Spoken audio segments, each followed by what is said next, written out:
Good, happy Monday afternoon. I'm Riley King, and welcome to the Riley King Newscast, right here on the Riley King Network.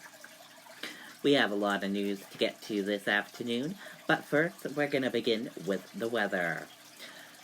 Snow, wintry mix to continue through midday Tuesday.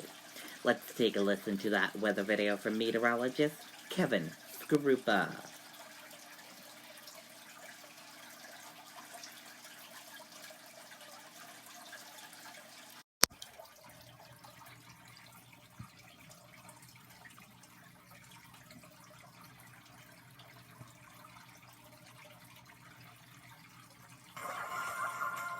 At Chevy, we're all family. We're a festive family. We're a get-up-and-go family. We're all part of the Chevy family. Because our Chevy employee discount is still available to everyone. The Chevy price you pay is what we pay. Not a cent more. So Happy New Year, and welcome to the family. Current qualified competitive lessees can use the Chevy employee discount for everyone to lease this Equinox for around $199 a month. Or get over $5,300 below MSRP when you purchase. Winter storm warnings and winter weather advisories remain in effect as we go through this afternoon, tonight, and tomorrow morning before the storm system finally moves away. Temperatures hovering around within a few degrees of the freezing mark in most locations, and that means while we have light snow falling across a good part of the state, we're also mixing with some sleet and freezing rain at times, and we'll likely get in on plain rain in southeastern areas of the state later on tonight. At play here, this first wave of moisture coming through the afternoon with an area of low pressure expected to develop south of New York City later today, and that will create more of a traditional rain-snow line overnight tonight and tomorrow morning. There's a look at it. Snow mixing with some sleet and freezing rain. Ice accumulation still a concern for some southwestern areas of the state, while the max amounts as far as snowfall will be in northern parts of the state, the Mount Washington Valley and in east central parts of New Hampshire through tonight and first thing tomorrow morning. As you'll notice, tomorrow morning, light snow mixing with some sleet in central and western and southwestern parts of the state, while it may be plain rain somewhere closer to the shoreline within a few miles of the seacoast and the Merrimack Valley. By late morning, early afternoon, storm system finally starts to pull away, and that will leave us with temperatures in the 30s. New Year's Eve could be a couple of snow showers for the White Mountains and the Great North Woods. Otherwise, it is partly sunny skies for Thursday and Friday with temperatures mainly in the 30s as we go forward to the end of the week. We get toward the weekend. Another system arrives Friday, which could be a mix or a little bit of rain. That'll be a quicker moving system with a lot less moisture. That will also mean fair skies as we get our way into the weekend. So snow to a wintry mix at times. We'll see a mix and even some plain rain in some southern spots with temperatures right around the freezing mark this afternoon. And it will be heavy at times into this evening before eventually leveling off into a lighter precipitation overnight with lows in the 20s to lower 30s. After the precipitation tomorrow morning, we jump above the freezing mark for the afternoon. In general, snow and sleet accumulations combined for the southern half of the state, generally 2 to 4 inch accumulations. Elevation is going to have a role to play in that. While the farther north you go, you can see the purple shading there indicating a 4 to 8 inch accumulation. There are going to be some east central spots, Mount Washington Valley areas, and up through the White Mountains at sea, even more than that, maybe over 10 or 12 inches of accumulation, especially in areas that stay mainly snow.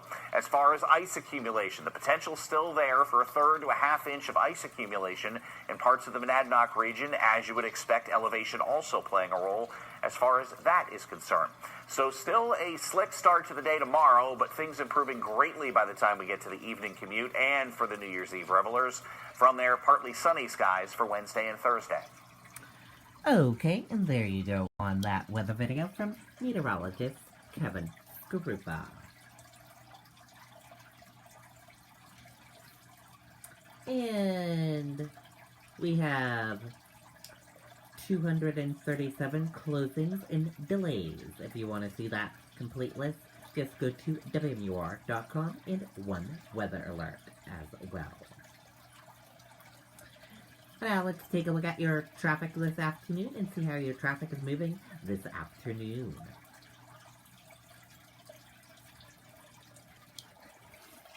And here's a look at your traffic this afternoon. As you can see, a lot of slow-going traffic. We're seeing a lot of medium and slow-paced traffic and a lot of traffic issues as well through New Hampshire. So if you don't need to be on those roadways this afternoon, stay off the roads until this storm is over with.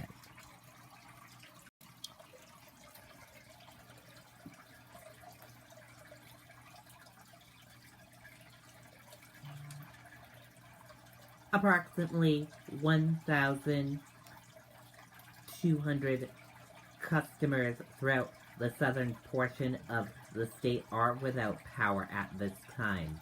If you encounter a down power line, stay away from the line and notify the electric utility or call 911.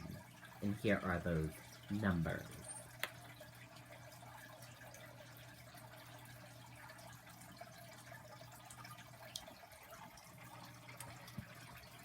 If you lose power, be sure to report the outage to your provider. And those are the numbers for each power provider. If you see a down line, call 911 and stay away.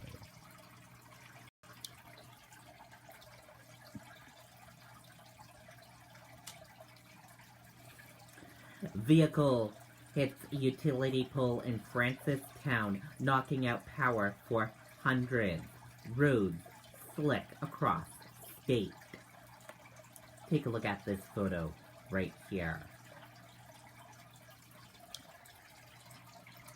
As you can see, this truck knocked down power line and knocked out power to hundreds, but no one was hurt in the crash in Francistown, so that is good news there. A vehicle crashed into a utility pole Monday as a wintry mix fell in Francistown. The crash knocked out power for about 700 customers in the area. Officials said speed was a contributing factor in the crash, which happened on Bennington Road. A portion of the road will be closed for several hours, police said. No injuries were reported. In all, more than 1,000 outages have been reported across the state, with the most reports coming from the Monadnock region.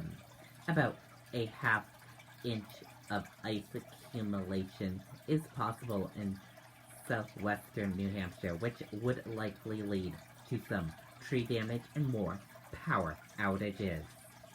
Roads, meanwhile, will continue to be quite slick as the storm continues today.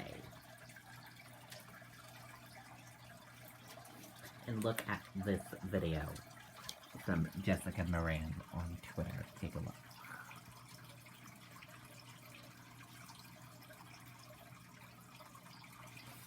As you can see, road conditions are still not good.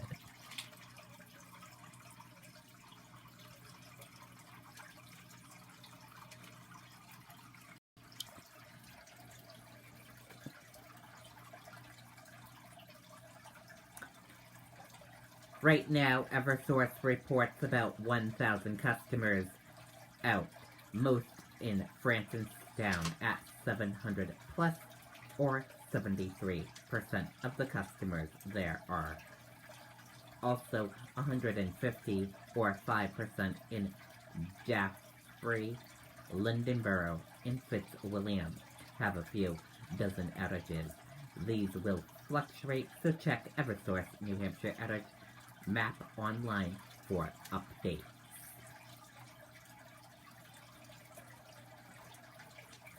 Rye, New Hampshire. Power outage. Eversource is reporting an outage affecting approximately 385 customers in Rye. Crews have been dispatched to assess hazards and damage. Unknown restoration time.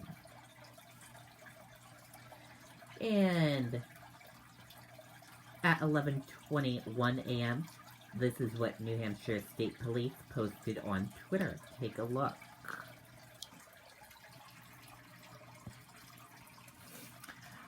Currently, conditions in Concord, New Hampshire, I-93 northbound and exit 13 and 14.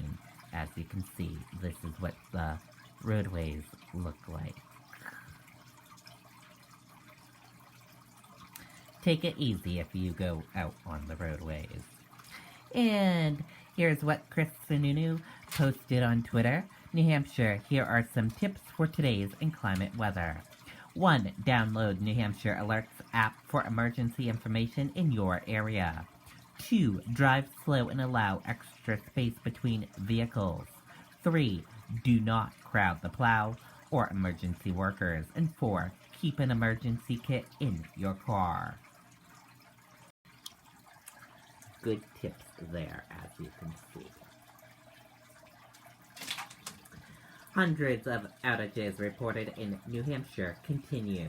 More outages, tree damage, icy roads are likely as ice, snow, and accumulate. Let's take a listen to that video from WNUR News 9.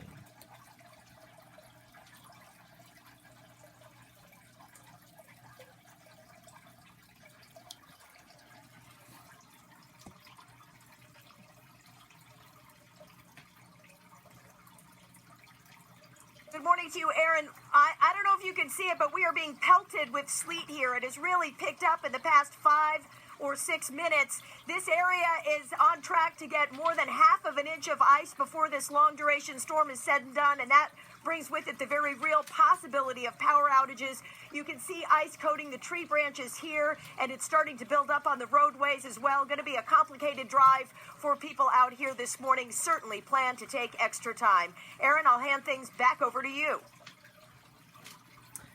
Okay, and there you go on that video and that report. Dow drops 150 points on second to last trading day of the big year for the market. Stocks fell from their all-time highs on Monday, the plummet trading day of a record-breaking year for equalities.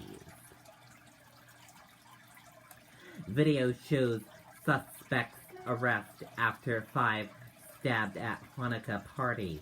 Let's take a listen to that video from ABC News.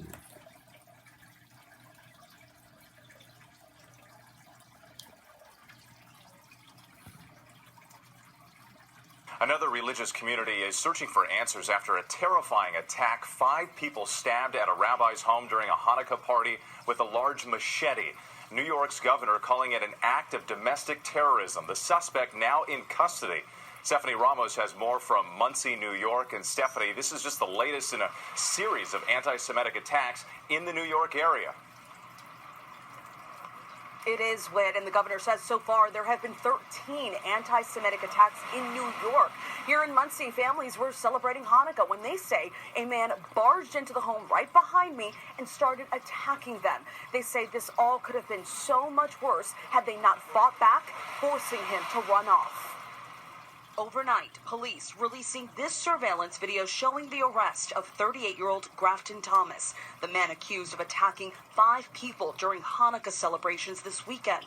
Police say the suspect was covered in blood. The governor of New York is calling this an act of domestic terrorism. It was just around 10 p.m. Saturday. Families gathered at the home of a New York State rabbi for the 7th night of Hanukkah when a man burst in holding a machete. I need a crew for stabbing victims.